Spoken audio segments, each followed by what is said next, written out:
আসসালামু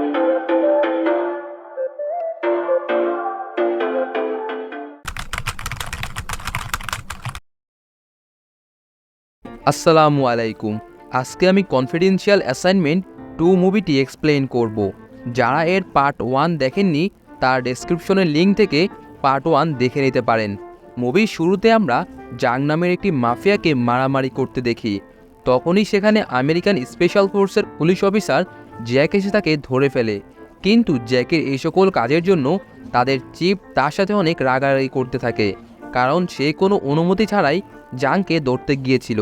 এদিকে আমরা লিমকে দেখতে পাই, সে নর্থ কোরিয়া থেকে এসেছে জাংকে ধরার জন্য। লিম জাংকে বলে, তুমি পার্টি ছেড়ে কেন ড্রাগসের বিজনেস শুরু করেছো? তোমার তো লজ্জা করা উচিত। জাং তখন বলে, যখন তোমার চোখের সামনে তোমার স্ত্রীকে মেরে ফেলা হয়েছিল তখন কোথায় ছিল তোমার লজ্জা? যারা পার্ট 1 দেখেননি তাদের কাছে হয়তো কথাগুলো বেশ ওলটপালট লাগতে পারে। যাই হোক, আমি সহজভাবে এক্সপ্লেইন করার চেষ্টা করব।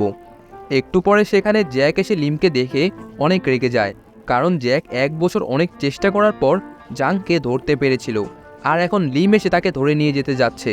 হঠাৎ সেখানে সেই চিফ অফিসারটি এসে জ্যাককে বলে, তুমি কি করছো? তোমাকে তো বলেছি উপর থেকে অর্ডার আছে যেন জাংকে আমরা নর্থ কোরিয়ার হাতে ছেড়ে দেই। জ্যাক তখন লিমকে বলে, আমি তোমাকে দেখে নিব। চিফ তখন বলে, তোমার কিছু করতে হবে না, বরং তুমি তাদের এয়ারপোর্ট পর্যন্ত ছেড়ে দিয়ে আসো। এরপর তারা সবাই মিলে এয়ারপোর্টের দিকে রওনা দেয়। কিছু দূর যেতে না যেতেই হঠাৎ তাদের উপর জাংয়ের লোক আক্রমণ করে বসে। সেখানে তাদের মধ্যে বিশাল একটি ফাইট হয়, কিন্তু দুর্ভাগ্যবশত সেখানে জাং পালিয়ে যায় এবং লিমের একজন সহকর্মী বোম ব্লাস্টে মারা যায়।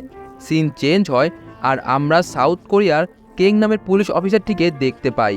তো কেং একদিন তার পরিচয় গোপন রেখে একটি আইটি প্রতিষ্ঠানে যায়, কারণ সে খবর পেয়েছিল এখান থেকে লোকেদের বোকা বানিয়ে বিভিন্ন সময় তাদের থেকে অনেক টাকা পয়সা হাতিয়ে নেওয়া হয়েছে। কিছুক্ষণ কথা বলতেই ক্রিমিনালগুলো বুঝে ফেলে কেং আসলে একজন পুলিশ অফিসার। তাই তারা তখন পালাতে যাবে, তখনই সেখানে চিফ পায়ো এসে পড়ে, যাকে আমরা পার্ট 1-এও দেখেছিলাম। কেং তখন জানতে পারে ক্রিমিনালগুলো সার্গে নামক একটি পাসপোর্ট ডিলার থেকে নকল পাসপোর্ট নিয়ে সেগুলো ব্যবহার করে নানা ধরনের ক্রাইম করে থাকে। কেং তাই কাস্টমার সেজে সেই পাসপোর্ট ডিলারটিকে ফোন দিয়ে আসতে বলে। একটু পরে সার্গে আসলে তারা দুজনে কথা বলতে থাকলে এমন সময় সেখানে আরও দুজন পুলিশ অফিসার এসে পড়ে। এদিকে কেং সিভিল ড্রেসে থাকার কারণে তারা কেংকে চিনতে পারেনি, তাই কেংকে তারা সন্দেহ করতে থাকে। এদিকে কেং তাদের ইশারায় বোঝানোর পরেও যখন তারা বুঝতে পারছিল না, কেং তাই রেগে গিয়ে বলে, আরে গাধা, আমি তো ডিটেকটিভ, আর ওকে ধরার জন্যই আমি এখানে এসেছি। সার্গে এসব বুঝতে পেরে তখন সাথে সাথে সেখান থেকে পালিয়ে যায়। কেংও তাকে ধরার জন্য অনেক চেষ্টা করলে সার্গে সেবারের মতো পালিয়ে যায়। এরপর আমাদের 2 মাস পরের সিন দেখানো হয় এবং সিন চলে আসে নর্থ কোরিয়ায়। দেখতে পাই লিমকে তার চিফ অফিসার বলছিল জাং আমাদের পার্টির একজন সৈনিক ছিল। একদিন সে আমাদের সুইস অ্যাকাউন্ট হ্যাক করে $1 মিলিয়ন চুরি করে নিয়ে গিয়েছে, আর গত 2 মাস আগে জাং আমাদের হাতে এসেও পালিয়ে গিয়েছে। আর আমাদের কাছে খবর আছে জাং সেদিন পালিয়ে সাউথ কোরিয়ায় চলে গিয়েছে। এর মানে তার সব টাকাগুলো সাউথ কোরিয়াতেই রয়েছে, তাই তোমাকে এখনই সাউথ কোরিয়ায় যেতে হবে। এরপর আমরা জাংকে দেখতে পাই যে কিনা তার একটি গোপন ল্যাবে যায়, যেখানে অনেকগুলো বিষাক্ত ড্রাগস তৈরি হচ্ছিল। জাং তখন বলে, এগুলো বাজারে ছাড়ার ব্যবস্থা করো। এরপর জাং চো নামের একটি ড্রাগ ডিলারের কাছে যায়, যার কাছে জাংয়ের সেই $1 বিলিয়ন ছিল। কিন্তু চো তাকে ভুলভাল বললে জাং তার কাছে গিয়ে বলে, তোর ছোট্ট মেয়েটি অনেক সুন্দর, আজকে আমার মেয়েটি বেঁচে থাকলে এরকমই হতো। তুই আমাকে কিন্তু কিছু করতে বাধ্য করিস না, তোকে মাত্র 3 দিন সময় দিলাম। এইসব বলে জাং সেখান থেকে চলে আসে। সিন চেঞ্জ হয়, আর আমরা কেংয়ের স্ত্রীর ছোট বোন লিয়াকে দেখতে পাই, যে কিনা ইউটিউবে লাইভে গিয়ে মেকআপের টিউটোরিয়াল বানাচ্ছিল। তখন তার বড় বোন এসে বলে, তোমার এসব ফালতুগিরি বাদ দিয়ে চলো নাস্তা খেয়ে যাও। লিয়া বলে, তোমরা আমাকে নিয়ে মজা করা বাদ দাও, যেদিন লাখ লাখ টাকা কামাবো সেদিন বুঝবে। তখন তার বোনের জামাই কেং বলে, এখন পর্যন্ত তুমি কত টাকা ইনকাম করেছো? সে বলে, মাত্র 360 টাকা। এসব শুনে সবাই তাকে নিয়ে অনেক হাসাহাসি করতে থাকে। এরপর কেং অফিসে গেলে তার সাথে দেখা করতে চিফ পায়ো আসে। চিফ তখন বলে, লিম আবারও একটি মিটিংয়ের জন্য সাউথ কোরিয়া আসছে, আর আমাদের মনে হয় নিশ্চয়ই লিম শুধু মিটিংয়ের জন্যই এত দূর আসবে না। যাই হোক, আমাদের ডিপার্টমেন্ট থেকে অর্ডার এসেছে যেন কেউ একজন সবসময় লিমের সাথে থেকে আমাদের সকল তথ্য জানাতে পারে। তাই আমরা চাই গতবারের মতো এবারও তুমি লিমের সাথে থেকে তার সকল ইনফরমেশন আমাদেরকে জানাও। কিং বলে, তোমরা কেন আমার পিছে লেগে আছো? গতবার আমার পরিবার মরতে মরতে বেঁচে গিয়েছিল, আমি আর এসব করবো না। চিপ তখন অনেক রিকোয়েস্ট করায় সে রাজি হয়ে যায়। বাসায় গিয়ে কেং তার স্ত্রীকে ব্যাপারটি জানালে তার স্ত্রী তখন সাথে সাথে অনেক রাগারাগি করতে থাকে আর বলে, যদি তুমি আবারও লিমের সাথে কাজ করো আর তাকে এই বাসায় আনো তাহলে আমি তোমাকে ডিভোর্স দিয়ে দিব। আমরা যারা পার্ট 1 দেখেছি তারা জানি লিয়া লিমকে অনেক পছন্দ করত, যদিও লিম কখনো তাকে পাত্তা দিত না। লিমের কথা শুনেই লিয়া সাথে সাথে রুমে গিয়ে মেকআপ করা শুরু করে দেয়। এদিকে লিম সাউথ কোরিয়া আসলে কেং তাকে রিসিভ করতে যায় আর তারা দুজনে একটি রেস্টুরেন্টে গিয়ে কিছু খেয়ে নেয়। কেংকে তার চিফ বলেছিল যেভাবেই হোক না কেন লিমকে কৌশলে প্রশ্ন করে তার সব তথ্য যেন বের করে নেওয়া হয়, কিন্তু লিম ছিল অনেক চালাক, তাই সে কোনোভাবেই তার কোনো জালেই আটকাচ্ছিল না। একটু পর লিম একটি ছবি দেখিয়ে বলে, এগুলো হলো ড্রাগস আর আমি এগুলোর ব্যাপারেই জানতে এসেছি। কেং তখন হাসতে থাকে আর বলে, মাত্র এই ব্যাপার? এই সামান্য কারণে তোমার আসার কি দরকার ছিল? আমাকে বললেই হতো। এরপর কেং ছবিগুলো তার ডিপার্টমেন্টে পাঠিয়ে দেয় সেগুলোর তথ্য জানার জন্য। তাই একটি পুলিশ কেংয়ের কথা মতো সে ড্রাগসের ডিলারগুলোকে খুঁজে বের করে তাকে কিছু ড্রাগসের অর্ডার দেয়। ফলে সে ড্রাগস ডিলারটি 30 মিনিটের মধ্যে আসবে বলে জানিয়ে দেয়। এদিকে কেংয়ের সকল অফিসার সে ডিলারটিকে সিসি ক্যামেরার মাধ্যমে ফলো করতে থাকে। লিম এবং কেং ড্রাগসগুলো হাতে পেয়ে শিওর হয় এগুলোই সেই ড্রাগস যারা তা খুঁজছে। তাই তারা সিসি ক্যামেরা ফলো করতে করতে সেই ড্রাগস ডিলারের আস্তানায় চলে আসে। সেখানে গিয়ে কেং প্রতিবারের মতো খুব ভাব নিয়ে ডায়লগ মারলেও তাকে নিয়ে সবাই মজা করতে থাকে। যাই হোক, তারা দুজনে সেই ড্রাগস ডিলারদের সেই লেভেলের মাইট দেয়। তাই তারা তখন বলতে থাকে, আমাদেরকে ছেড়ে দাও, একটু পরেই এই ড্রাগসের আসল সাপ্লায়াররা আসবে, তুমি তাকে ধরলেই সব কিছু জানতে পারবে। তাদের কথা মতো সত্যি সত্যি একটু পরে সেখানে আসল সাপ্লায়াররা চলে আসে, কিন্তু লিম তাদের একজনকে ধরতে পারলেও অন্যজন পালিয়ে যায়। লিম তখন তার পিছু করলে এই সুযোগে কেং সেই আহত ড্রাগস ডিলারের পকেট থেকে তার মোবাইল ভিসা কার্ড নিয়ে নেয়।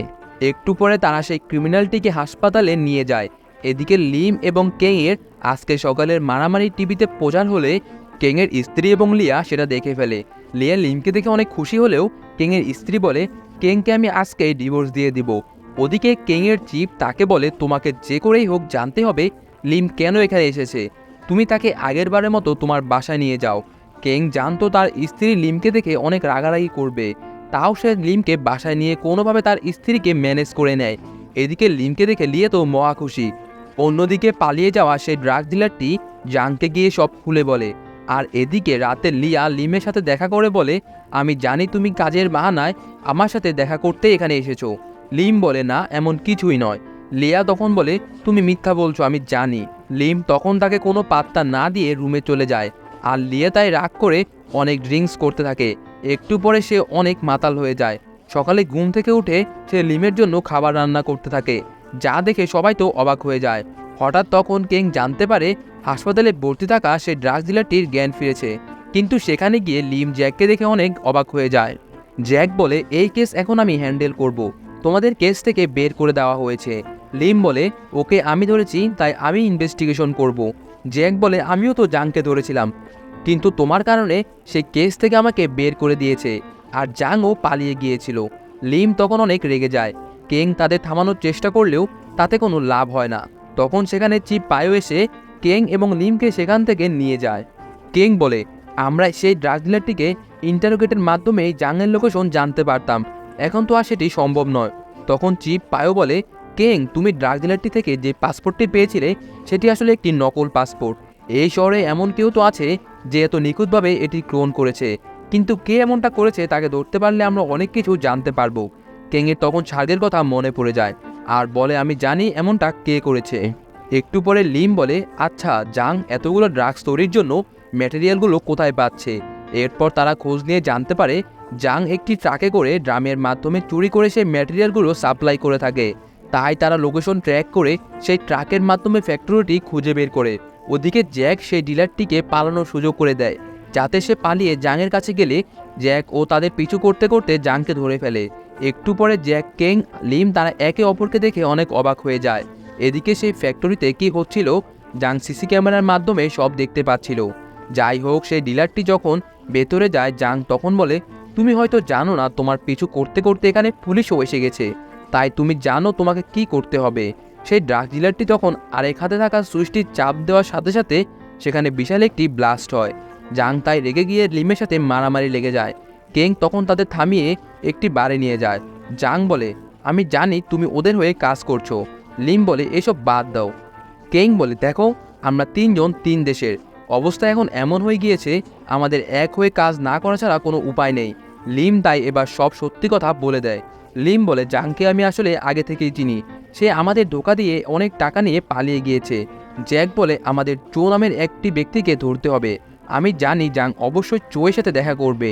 কেং বলে, আমিও তোমাদের কিছু বলতে চাই, আসলে আমি সেই ড্রাগ ডিলারটি থেকে একটি পাসপোর্ট পেয়েছিলাম, আর আমি জানি এই পাসপোর্টটি তাকে সার্গে দিয়েছে।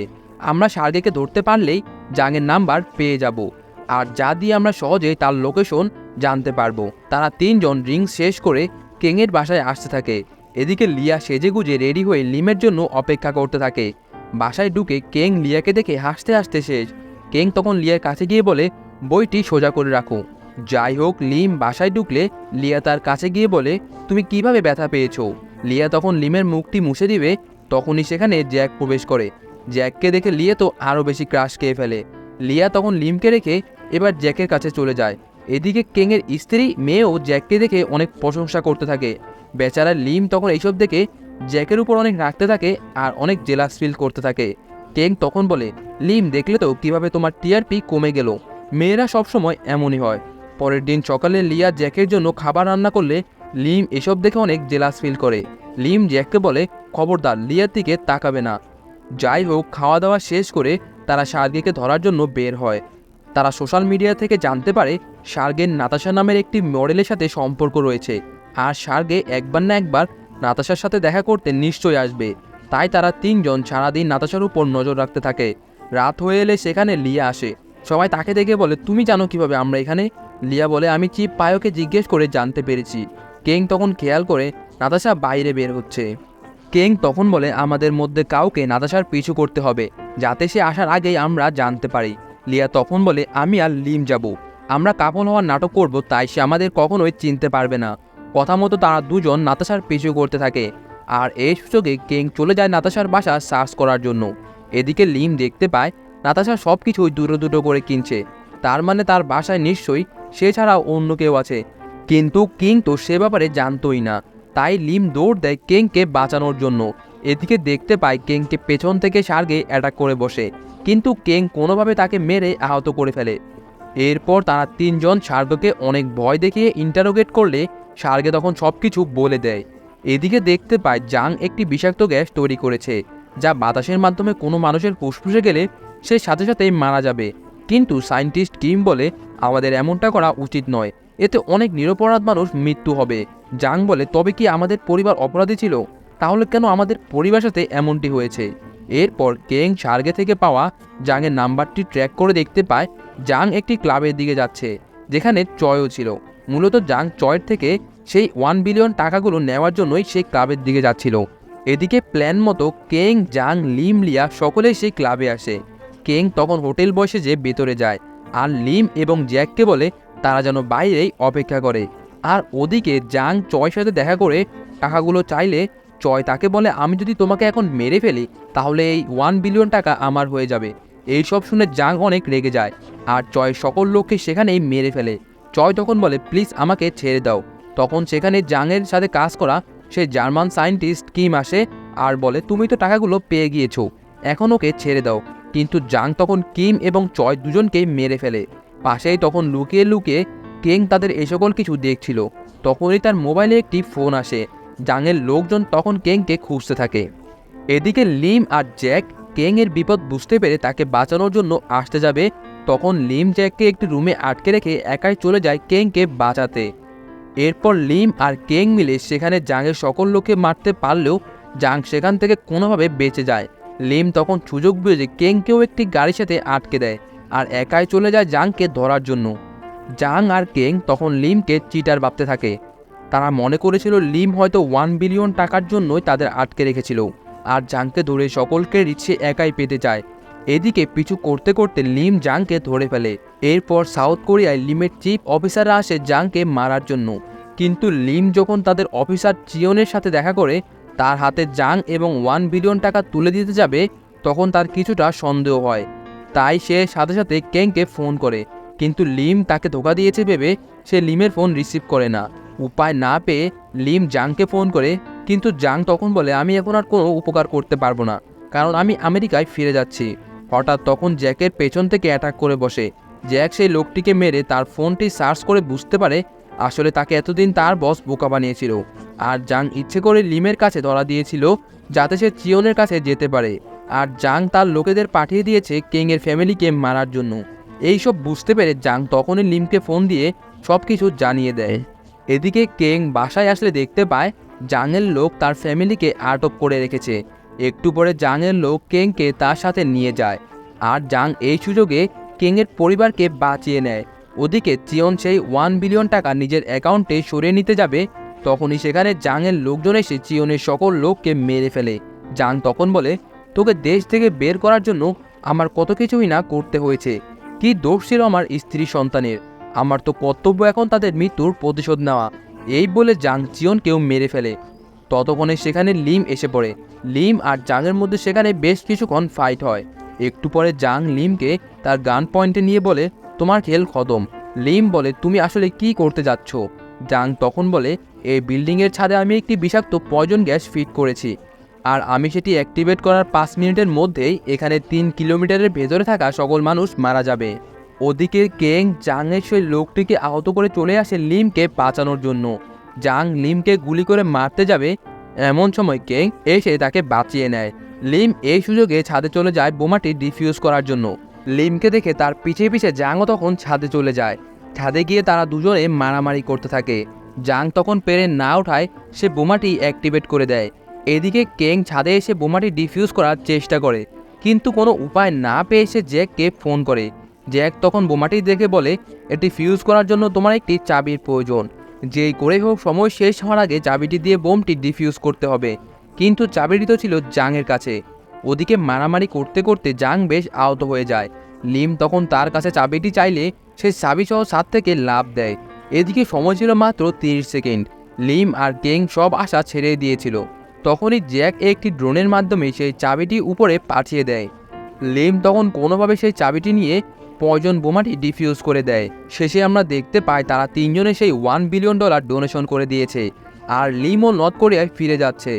কিন্তু যাওয়ার আগে লিয়া তাকে বলে সে তার জন্য অপেক্ষা করবে।